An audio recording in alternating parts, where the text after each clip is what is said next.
kuasa Tuhan baik, anugerahnya kekal selamanya.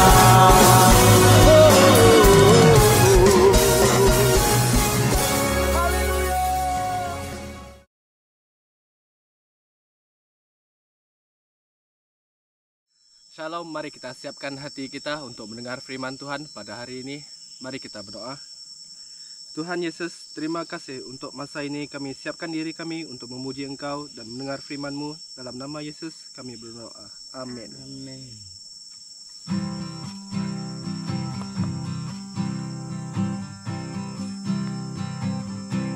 Yesus kekasih jiwaku, sungguh ku percaya padamu, karena kasih-Mu padaku, Kau tebus dosaku.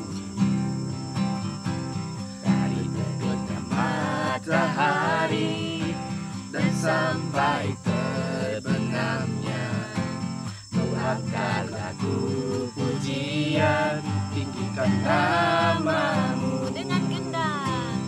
Dengan gendang ku puji dengan kecapi. Oh, ku bernyanyi haleluya, Yesus kekasihku. Yesus kekasih jiwaku, Yesus kekasih jiwaku, sungguh ku percaya padamu, karena kasih-Mu padaku, Kau tebus dosaku. Dari terbitnya matahari dan sampai terbenamnya, ku angkat lagu pujian, tinggikan nama-Mu. Dengan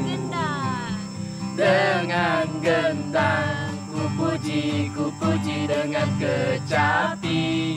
Oh, ku bernyanyi haleluya, Yesus kekasihku.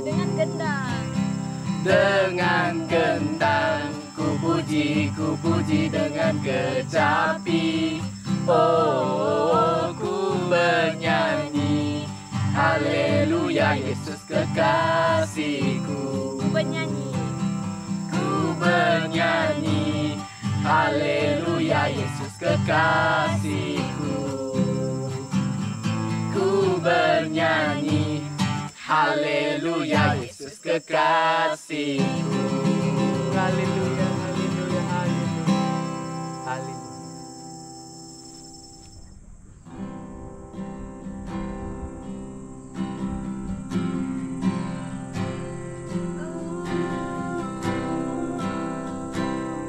Kami rasakan kasih-Mu.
Haleluya.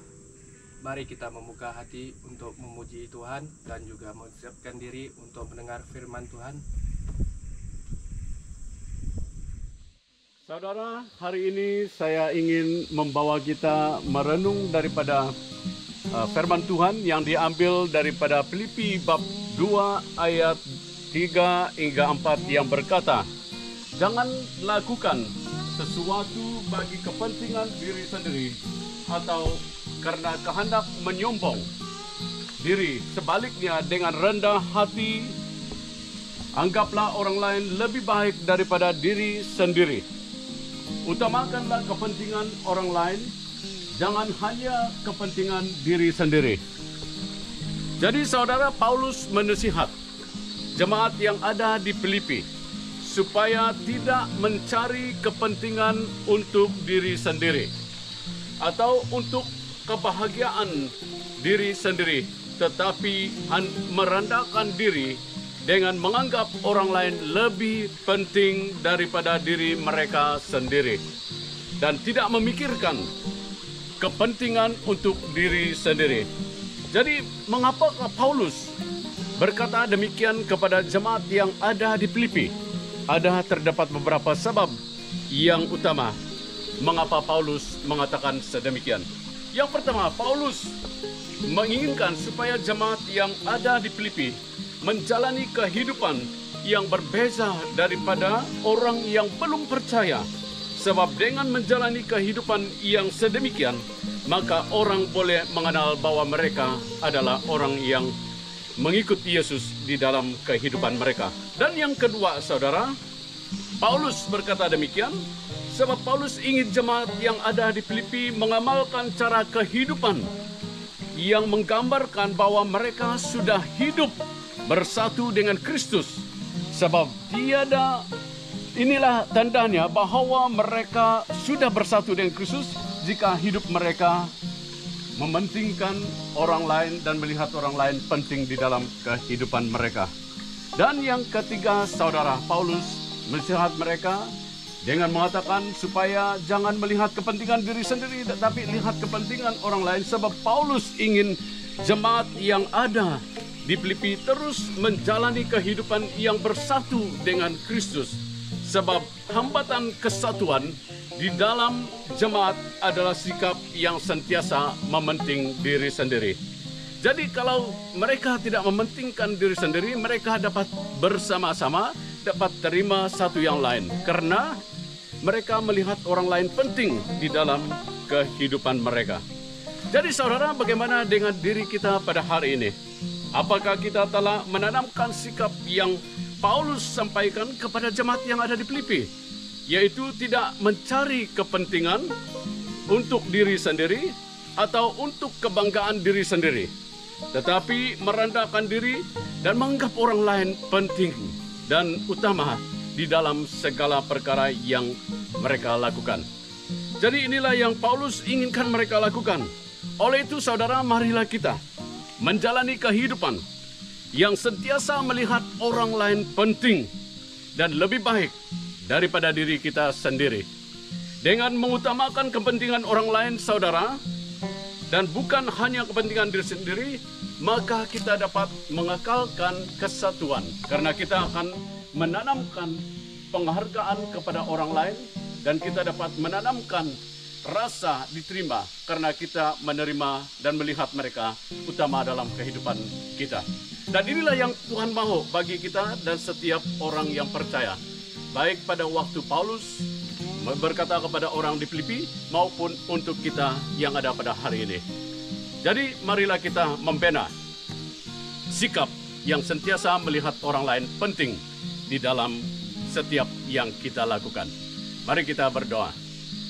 Bapa, kami bersyukur dan berterima kasih karena Engkau mengajar kami supaya kami sentiasa melihat orang lain penting di dalam kehidupan kami, agar kesatuan di dalam gereja-Mu dapat dibina, dapat dikuatkan. Dan kami berdoa agar setiap yang kami lakukan, kami melihat orang lain juga harus menikmati dan melihat Engkau dalam kami. Terima kasih Tuhan, di dalam nama Tuhan Yesus kami berdoa. Amen. Saudara, marilah kita mengajar dan membina sikap yang melihat orang lain penting di dalam kehidupan kita. Dan inilah tandanya seorang yang sesungguhnya telah bersatu dengan Kristus. Tuhan Yesus memberkati, Tuhan bersama dengan saudara dan saya sepanjang hari ini.